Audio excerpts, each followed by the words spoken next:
Welcome guys to the hardware set info channel. In front of me is OPPO A60 and in this video I'm going to show you how to add and remove home screen widgets on this device.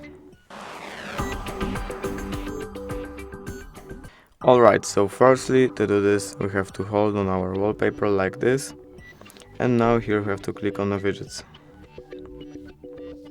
Now here we can choose whatever widget we want, for example this one, and we can just put it right here and click done. If we want to remove a widget, we have to hold on this widget and just click remove widget. And that's everything about widgets on home screen. I hope you enjoyed this video. Thank you guys for watching. If you did enjoy, you can leave like and subscribe. Thanks, bye!